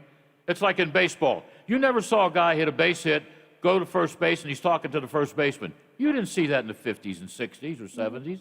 Now today's everybody's friendly, you know? Yeah, I mean, back those Lakers, Celtics in the 80s, Kurt Rambis, I mean, they'd be clotheslining each other. Oh, yeah. They'd be punching each other on the court, and there'd be maybe one foul called. It was some of the best, not only some of the best basketball of that era, but really, really good theatrics, too. And Lola liked the basketball teams back then because she was a big Detroit Pistons team. Now she don't like Detroit because they're not very good, but she liked the guys in the shorts. Right, Lola? The short shorts? Absolutely. That was the best part. Short white shorts. I think Lola's favorite player was probably who? Bill Laimbeer? Oh, he was. I always remember the cover of Sports Illustrated where it was 4 men and a baby, and they had Laimbeer on the front. No, I love Joey Dumars, actually, was my favorite player. He was like this unsung hero. Nobody paid a great deal because Joey wasn't flamboyant. You know, he wasn't dramatic, but he was a damn good basketball player. But yeah, Bill Laimbeer, my son, we were at a game and Laimbeer got kicked out. So he's walking up, he had changed clothes, and he's walking up the steps past us. And so my son, you know, he's like 10, and he stops him and he says, oh, Mr. Laimbeer. And so I gave him his autograph and all that kind of stuff. But Eric came to the bottom of his pocket, you know. He was just so tall and so big, and he had these shoes hanging over his shoulder that looked like boats, you know. But he was really good with Eric that day. But, yeah, he was a big baby, big and a baby. One of my favorites, he was a little bit crazy. You ready, Ray? Without the tattoo, the earrings, and the wedding dress, okay? that he posted in Sports Illustrated? Dennis Rodman. I never saw him play defense like him. He was unbelievable. He was a real. And now he's trying to solve the world's problems in North Korea, so good for him. Is he still trying? Because it's not working. I don't know. I would like to see a young Dennis Rodman going up against LeBron James. That would be a great matchup. What do you think? Young Dennis Rodman? Yeah. Dennis Rodman could play defense. I'll give him that. He was one of the best defenders of that, late 80s, early 90s era. Yeah. When I talk to you next week, would Joe Hayden be on the team? Yeah, I think so, Bill. I don't think they're going to make a lot of moves, until maybe late February, early March. So, yeah, I think he'll still be around. Pouncey? Until March, yeah. They're like all those guys right before the league new year begins. All those guys, Eric Ebron and DeCastro, and all those guys are on the chopping block. Not all of them are going to be gone, but I think a good number have probably played their last game with the Steelers. And I guess you can say goodbye to my good friend, the Army Ranger, 78, right? I think so, yeah. His contract is up, so they don't even have to worry about re-signing him. I think they'll just let him walk. I remember when we had him at the Wild Things field, I wasn't going to make fun of him because he bounced the ball once to the catcher throwing out the first pitch. No way I want to make him mad. But he stayed until every single person got his autograph. Yeah, he's a good guy. Oh, man. And you know what? There's something big waiting for him. I don't know if it's going to be political or whatever, but I think he would like to be president. Maybe he'd make a good president. No, because he tells the truth. Okay. But he's got bigger things to battle, and I know he's had a good time in football, and he's made a couple of bucks. He doesn't really need the money, but he's one of the good guys that I will miss in that locker room. Yeah, he's done okay for himself. How about him? He comes here as a defensive lineman. They turn him into an offensive lineman, and he probably makes, $25, $30 million. That's not a bad deal. Well, that's almost as much as you make, right? Almost. Yeah. Okay. Almost. Yeah. You're doing all right. Well, I know you're real busy. Everybody that covers the Steelers 24/7, it's busier now than during the regular season, because during the regular season you had to worry about COVID-19 and how many games the Steelers are going to play in 10, 12 days. This, you don't know who's coming and who's going. This is where you really miss being in the complex. You know what I mean? Because you learn a lot being in the lobby. You learn a lot being in the cafeteria. You could see all these offensive coordinators coming in for interviews. Yeah. You mean you're not on the outside looking in, watching for all the cars coming in? Come on. You're hiding in the trees by the river. I know you. You got the binoculars. It's not a bad idea, Bill. Yeah, all right. Well, hopefully we have some good news next week and some important news, and enjoy the games on Sunday. And we'll talk to you next week. Say hello to your New York Yankee fan, will you? I will do that, and have a good weekend. All right. Thank you, Ray. All right. As a matter of fact, I think when Michael Vick came in, there's an entrance, and then there's like a group of trees across the street from the entrance to the complex, and then there's the river. I think there was a guy up in the trees with a camera waiting for Michael Vick to come in so he could get video. Yeah, that's happened. It was real strange back then, because everybody thought they could interview Michael. Well, they snuck him in, and he didn't really talk for a while. And then there were people with dog signs and stuff, and that was a crazy, crazy time. People were crazy because some people didn't like the fact that Michael Vick was going to wear black and gold. Okay, that seemed like a long time ago. By the way, on this date in 2006, was I there? Yeah, Denver. The Pittsburgh Steelers are the first team since the '85 Patriots to win 3 postseason road games, thanks to a 34-17 dismantling of the Denver Broncos in the AFC title game. No, I wasn't there. I was sick. I sent somebody. Because they played Cincinnati on the road. They should have lost, but Carson Palmer got hurt. Then they went to Indianapolis, and that's when Jerome Bettis fumbled, and Ben Roethlisberger made a game-saving tackle. And then they went to Denver and beat the Broncos. We had a couple of guys from the radio station drive out there, right, Lola? Yeah, they had this massive road trip. Somebody bought an RV just for the trip. Yeah. And, they went sightseeing. Yeah, that they did, and they showed some sights too. Yeah. And it just, yeah, and as they were going across 70, because that's the way you go. Yeah. Tornadoes were like everywhere. The Wow. weather was so terrible. But, you know, the intrepid guys in the big RV, they just kept right on going. Filled with a lot of beer. We're Oh, going to yeah. take a break right now.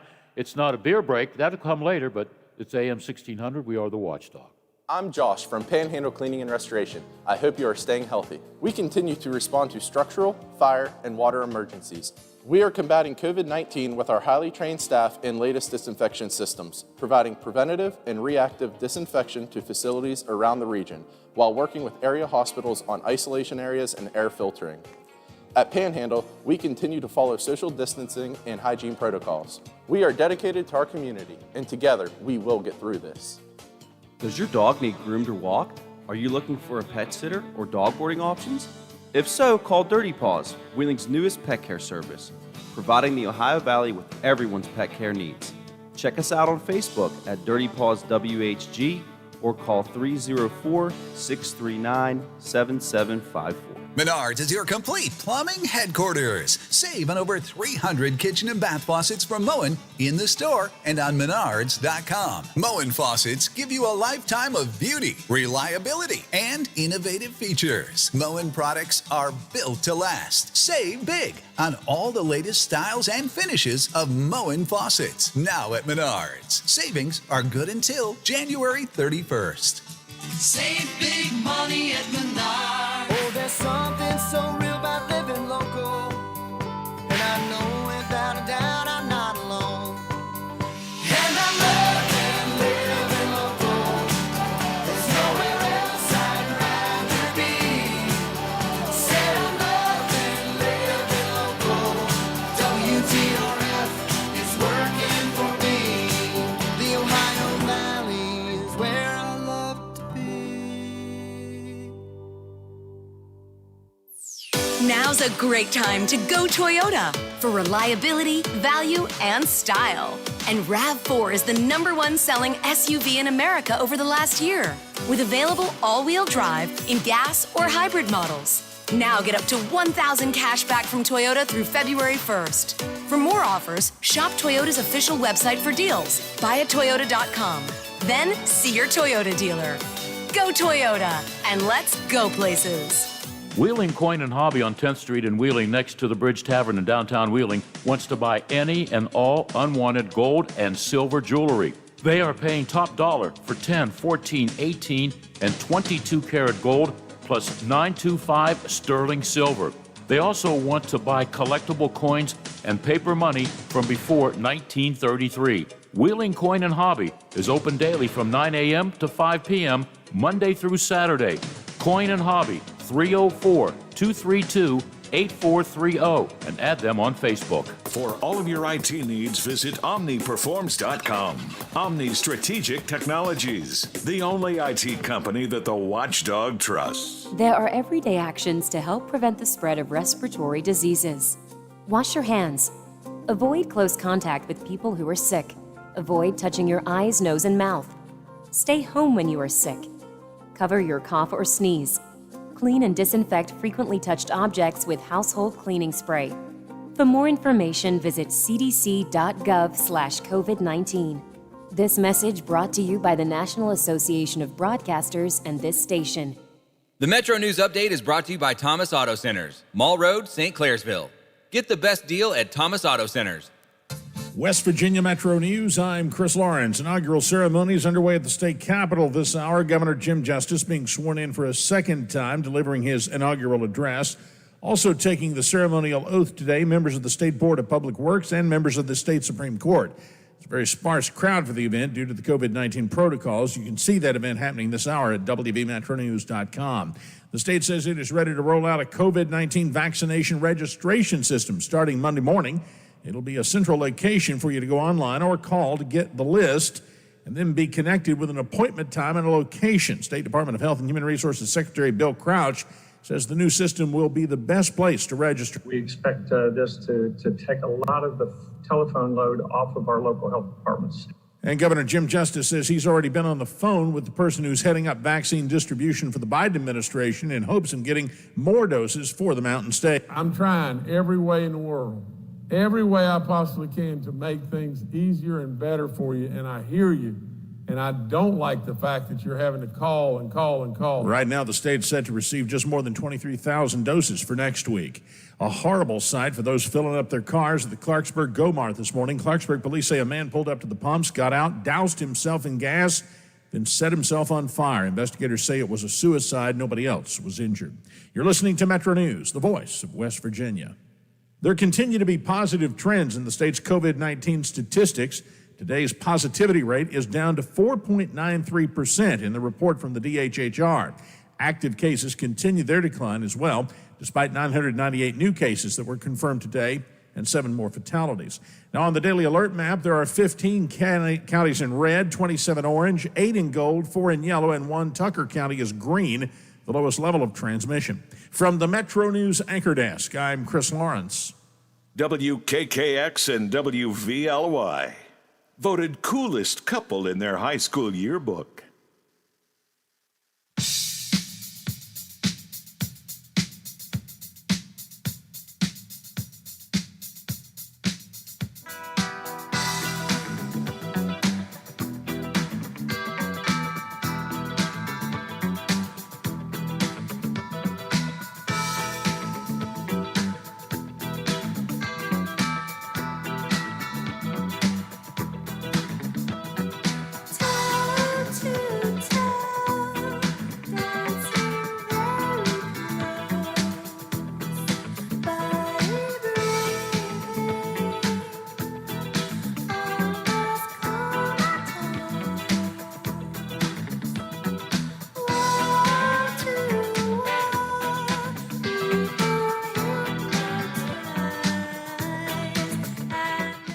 This just in.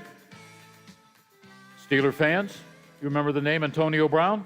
He's in the news again, but he won't be in the game Sunday. He has been ruled out of the game because of a knee injury suffered during Tampa Bay's win over the New Orleans Saints. So we won't see Mr. Big Chest in the big game.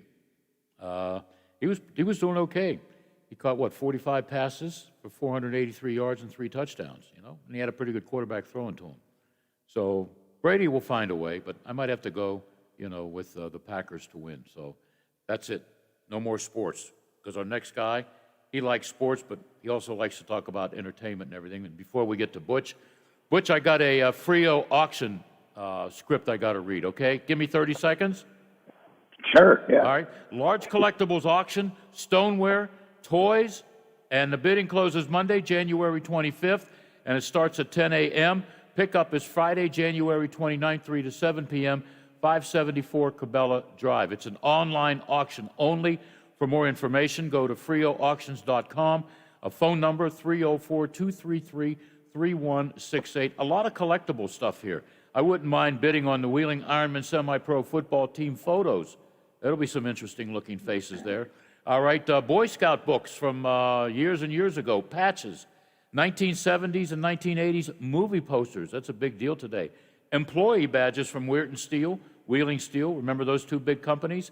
Goodyear metal signs. Metal signs seem to be real big. I should have taken a couple of Millpouch signs in Claysville when they were up. They'd be worth a lot of money now. Barbie dolls, old Barbie dolls in original boxes. So a lot of oldies but goodies, toys and stuff. Porcelain advertising signs. 1800s arts and crafts, deco medallion fireplace insert.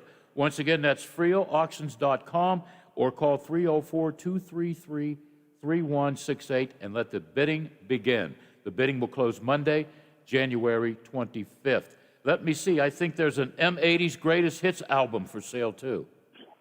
Yeah, on KTEL right now. On KTEL.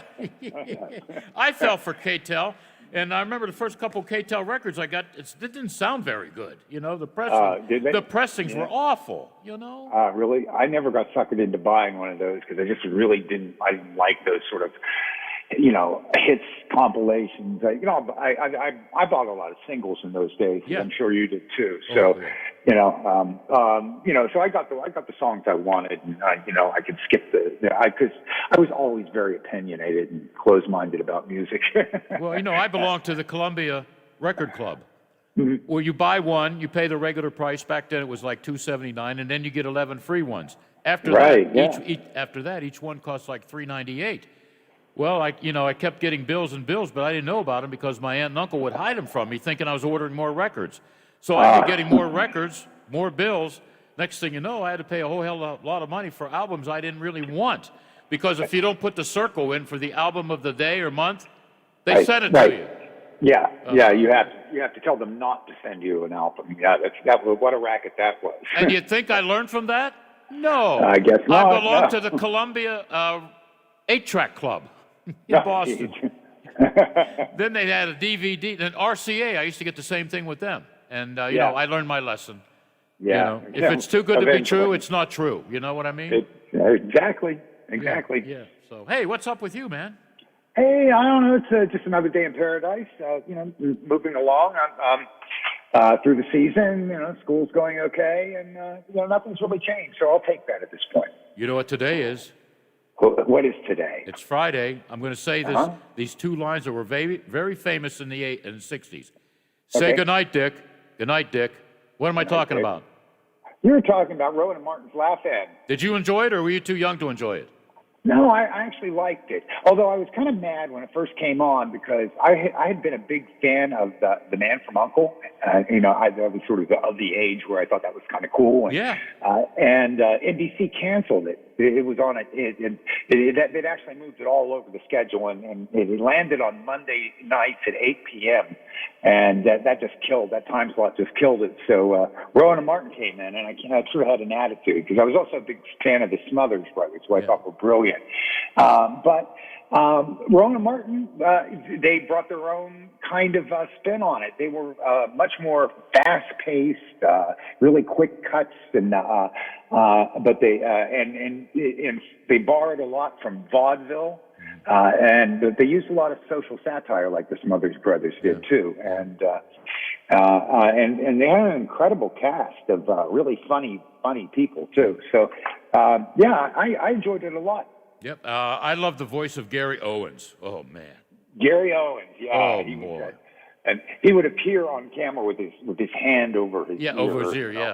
I did that in my early days of broadcasting. Did you? Yeah. I'm Bill DeFabio speaking out on sports. Yeah, okay. Don't have to do that anymore. But and there was three guys there: George Slater, Ed Friendly. Sounds like a radio guy. Hi, I'm Ed Friendly, and Paul Keyes.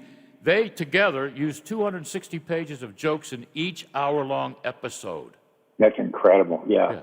But you could tell because it was so fast-paced. That's really what made it different. It was MTV long before there was MTV, and because it started in '68, something like that. It was, it was long, I liked when Ruth Buzzy, famous for her bit as the old lady, using her umbrella to whack the little old man who sat next to her. That was so cool. That was, was that Artie Johnson? That was Artie Johnson, and as you said, one of the brilliant cast. Yeah, and then as a young man, I got a little bit excited when Goldie Hawn was dancing on a table with all the tattoos. Yeah.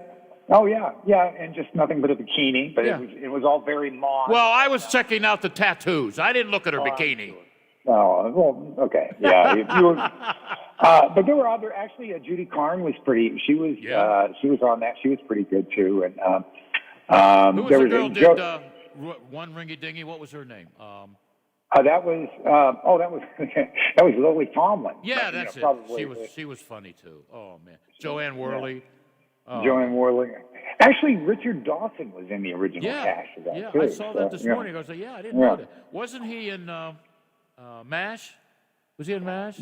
I don't think he was in MASH. Or the movie Stalag 17. I don't know. No, he was in Hogan's Heroes. Hogan's Heroes, that's it. Got the wrong military. Oh boy. Yeah, right. Yeah. Kind of. And the lead actor, what was his name? Crane. In Hogan, Bob Crane in Hogan's Heroes. Yeah. He made porno films, right? Didn't he do something like that? That was the scandal that sort of brought his career down. Yeah, there was something about that. Why would you do that when you're making a lot of money in a show that's on every week and popular? I don't know, because he can, I guess. I'm not sure. Yeah, I guess. And you know what I liked about Laugh In? And I have the best of Laugh In, 8 DVDs or whatever. I watched it about 6 months ago. Richard Nixon saying, "Go ahead, sock it to me. And we did. Yeah, it's true. But remember they had these little. They opened up every show with early in every show was a sequence where they were just at a party and they were dancing. They'd stop and do one line directly to the camera and then move on. And of course they had the famous wall where they would pop out of windows.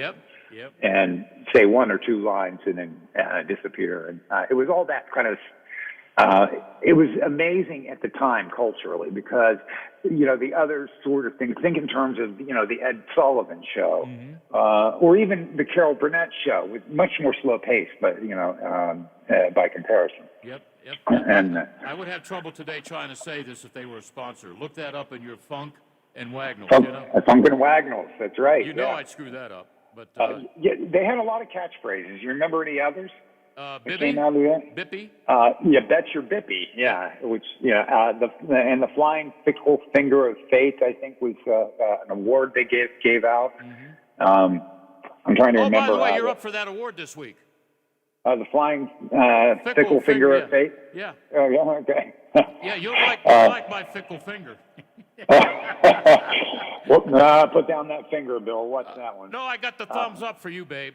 Okay. Oh, all right. Okay. But I love that show. But I like the Smothers Brothers better because they were anti-everything, anti-government. I loved it. They would take a shot at their bosses at CBS and get away with it because they had rankings.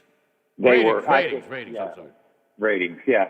I think they were far more edgy, but then they got knocked off the air after 3 seasons. Yeah. I think Laugh-In made it about 6. Yep. And of course, Laugh-In's tenure was a bit later.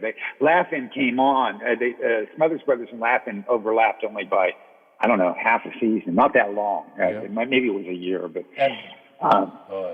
And the Smothers Brothers had some great songs, like "I Fell Into a Tub of Chocolate," Mom always liked you best. Oh, they had some good running gags. They were definitely. funny. They were funny. Yeah.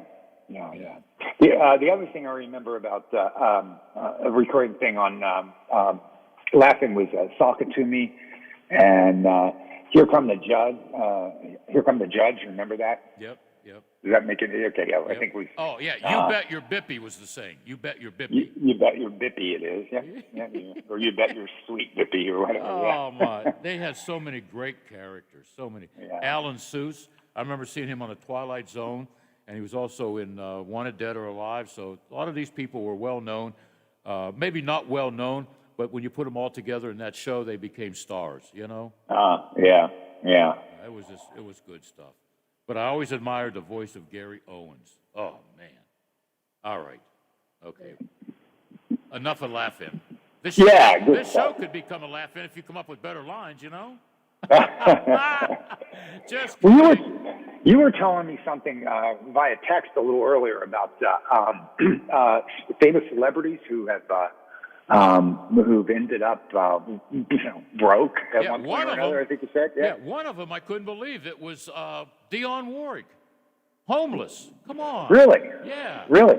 Well, not now, right? I don't think so. 2 of the Brady Bunch, all their money gone. Yeah, Josh, I know. What's his name? Josh Hartnett.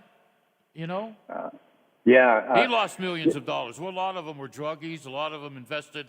They took somebody's idea. Well, you ought to get into this apartment complex in Beverly Hills. Rent. They just took bad advice and became thousandaires or nothingers. Yeah. I know Marvin Gaye went bankrupt. He blamed it on the alimony he owed his ex-wife. I don't know. How much of that is spent? But a lot of celebrities have gone bankrupt over these. Burt Reynolds, Meatloaf was another one. 2 out of 3 ain't bad. Lola wrote that. Willie Nelson. Yep. Put your Willie Nelson joke in here. Wayne Newton. That's no surprise, I guess. No. But so there've been a whole lot, and sometimes it's been mismanagement. Very often, it's been mismanagement. But I think even David Cassidy, who died recently, he was on there. He was on there. It's you look at these names, you say, how can this happen? Isaac Hayes. Isaac Hayes was declared bankruptcy at one point, I think. Well, he got the shaft. Oh. Yeah, keep setting them up. You're teeing off a few of them, Bill. Okay, we're doing all right. I like doing that once in a while. I like to have fun. Yeah, but that's kind of the curious. See, that's not going to happen to you because you've invested over the years so well in antiquities and things like that, right? The kids will be okay when I go. Yeah, good. Hopefully good. Hopefully they won't waste it all, but I'm taking care of that with trust funds and stuff. So I may be crazy, but I'm not stupid. You know what I mean? Yeah, David Cassidy. I got the list here. Isaac Hayes. I mean, it's just unbelievable.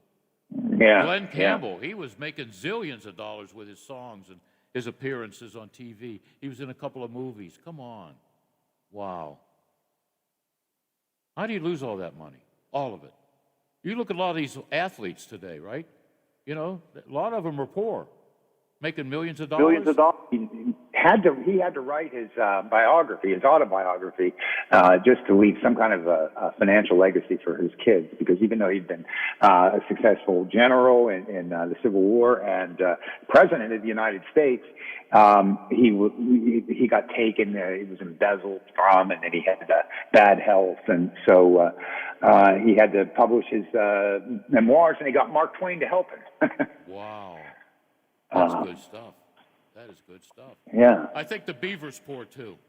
He didn't get paid very much as a kid actor. I guess the parents got that money. I never knew that. Yeah, that happened a lot with child actors. And a lot of those child actors, their roles never really got better as they grew up because everybody knew them as the Beaver. Who was the kid? I hated him. I wanted to punch my TV. Little blonde kid with a slingshot. Who was that? Are you talking about Jay North playing Dennis the Menace? I hated that Menace. kid. Yeah. That was. Well, he was too old to play Dennis. Yeah, really. Timmy, Lassie. Timmy and Lassie. Yeah, John Provost never grew up to be a big star or anything. Most of them didn't. Some of them, Billy Mooney, who was on Lost in Space, and on about 5 different Twilight Zones. Yeah, I like the one where he made people disappear if they didn't like him. Right, He put them in a cornfield. Oh, I love the Twilight Zone. So many stars got their start on the Twilight Zone. That's true, yeah. But these child actors are very often they don't go on to become adult actors, successful adult actors. Who was the redhead from the Brady Bunch? He became a disc jockey? Danny something.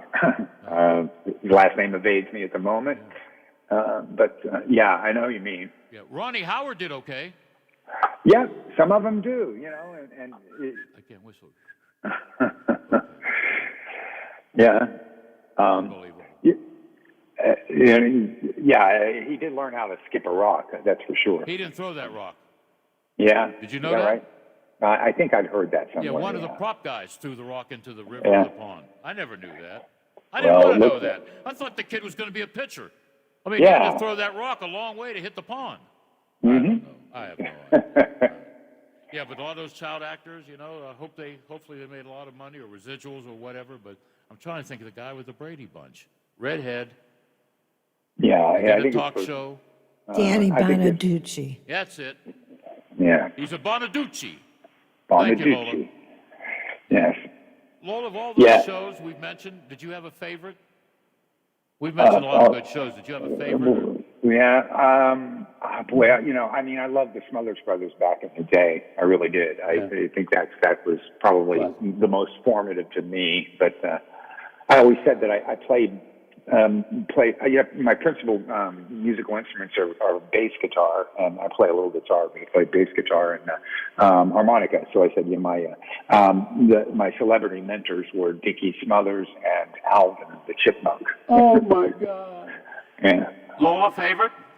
I liked them both. Laughing and Smothers Brothers. Mm-hmm. The more sarcastic, the more innuendo there was to a show, the better.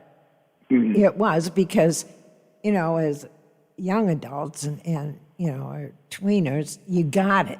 And it was like, got that one over on my mom. Yeah. You realize, Butch, that you couldn't make a series like All in the Family today? Yeah, I've heard people say that, and I wonder. I think there's some truth to that. I mean, like we've spoken before about could Don Rickles act fly at all today? The way he, and I know there's a big argument for the cancel culture forbids that. On the other hand, it seems like we're a lot freer to say stuff more now than we were back then too. Maybe it's a trade-off, Bill. Maybe it's kind of a zero-sum game, where there's some what's fashionable or what I guess actually what's considered ethical and moral behavior in one era it changes a whole lot, and now increments that we can measure in probably decades rather than centuries or scores of years. Yeah. My favorite All in the Family, without a doubt, Sammy Davis Jr. kissing, what was his name? Carol O'Connor. Carol O'Connell. The look on O'Connell's face. Oh, yeah. I wonder how many takes that was. That was probably just one take. I imagine they just probably wanted to do it in one take. Yeah. But yeah, I think what was in front of a live audience? Yeah. They did All in Family in front of a live audience. That was a 3-camera videotape show. I bet you didn't know this. I almost won my audition to be Meathead. How's that? And then he became a great director, right? Oh yeah. Well, he kind of had an edge over you, Bill. His dad was already a famous comedian and producer. Nepotism. Yeah. I forgot about that. I think his first direction was One Flew Over the Cuckoo's Nest, which was produced. One of the producers was Mike Douglas, not Mike Douglas. Michael Douglas. Michael Douglas. Yeah, he was one of the producers. I like some of these movies. They must have 12 to 1,300 executive producers. Yeah. Produced by. I guess everybody invested money in the movies. I watched a sad movie last night. Nicolas Cage, he was a lieutenant on the USS Indianapolis. Oh, okay. That was the boat that had the bomb, and nobody knew that they were in trouble when they got torpedoed by the Japanese, and several hundred Navy men in the water was eaten by sharks. Oh. Sad movie. Yeah.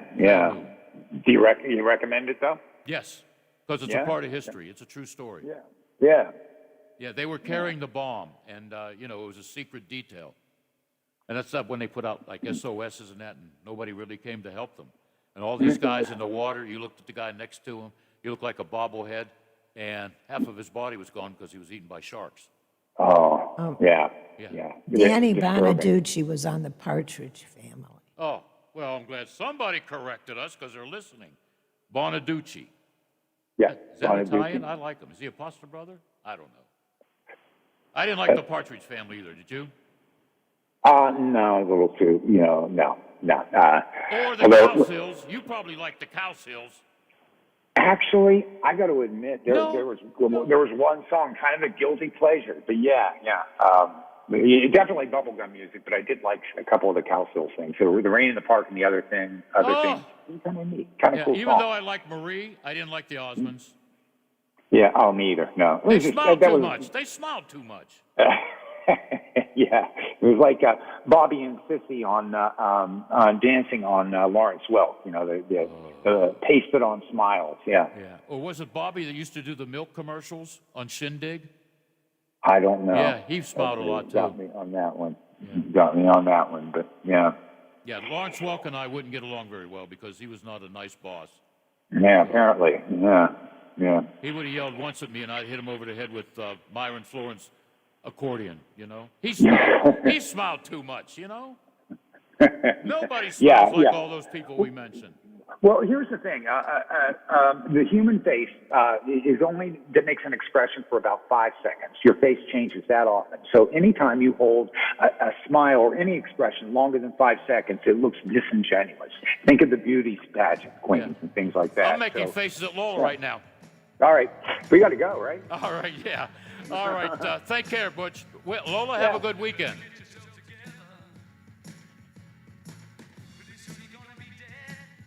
The Watchdog is FM 98.1, AM 1600 WKKX Wheeling, FM 97.7, AM 1370 WVLY Moundsville. The ABC News is brought to you by Thomas Auto Centers, Mall Road, St. Clairsville.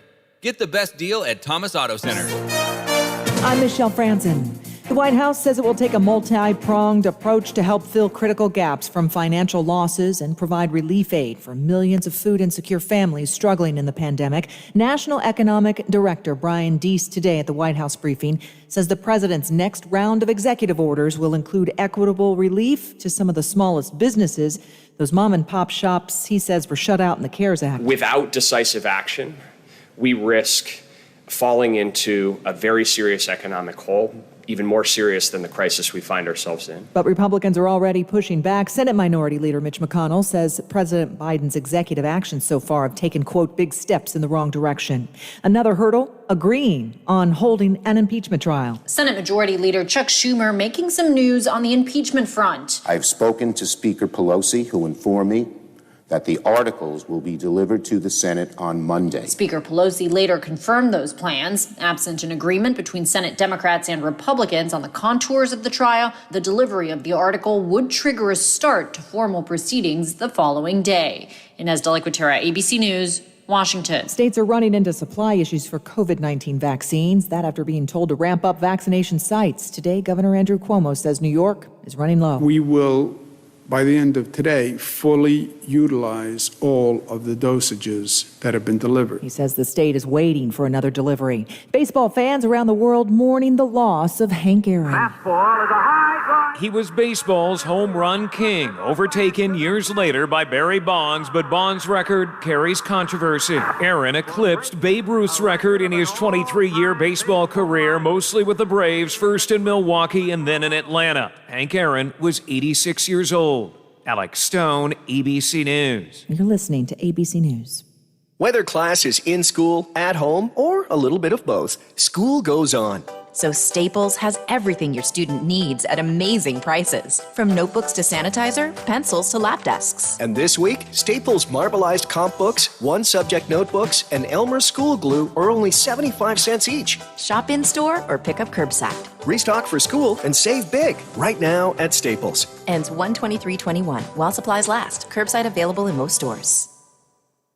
With the new president, so much is happening in Washington. Now, millions are turning to Newsmax TV, your trusted news source. They're going online to Newsmax.com for breaking news and downloading the free Newsmax app on their smartphones. Newsmax TV is on all major cable systems. If you don't get Newsmax, call your cable operator or watch it free on Roku, YouTube, Apple TV, Xumo, Pluto, and smart TVs like Samsung and LG. Newsmax is real news for real people. Start watching today. Russia today says it welcomes a proposal from President Biden to extend the two nations' last remaining nuclear arms control pact. The U.S. decision comes just 2 weeks before the treaty, known as New START, expires. Former President Trump's arms control envoy denounced the move, saying the U.S. was, quote, getting nothing for extending. But the Biden administration says the U.S. gets stability between the world's two largest nuclear armed powers and the chance to pivot to focus on Russia's aggressive actions elsewhere. Connor Finnegan, ABC News, Washington. Sales of existing homes rising 0.7% last month. It pushes the 2020 sales pace to a level that hasn't been seen in 14 years. Next month, Super Bowl will be played before the smallest crowd ever. Details from ABC's Brian Clark. 22,000 fans will be allowed into Super Bowl 55 next month in Tampa. The NFL announced Friday that 7,500 of those fans will be healthcare workers given free tickets by the league. All of those healthcare workers will have received both doses of the COVID-19 vaccine, and everyone at the game that's set for February 7th will be required to wear a face mask. That's one part of the league's health and safety plan that it says was reviewed by the CDC, the Florida Department of Health, along with nearby hospitals and healthcare systems. ABC's Brian Clark reporting. This is ABC News. Microban 24 protects against Staphylococcus aureus and Enterobacter aerogenes bacteria, but does not provide 24-hour protection against viruses. Every time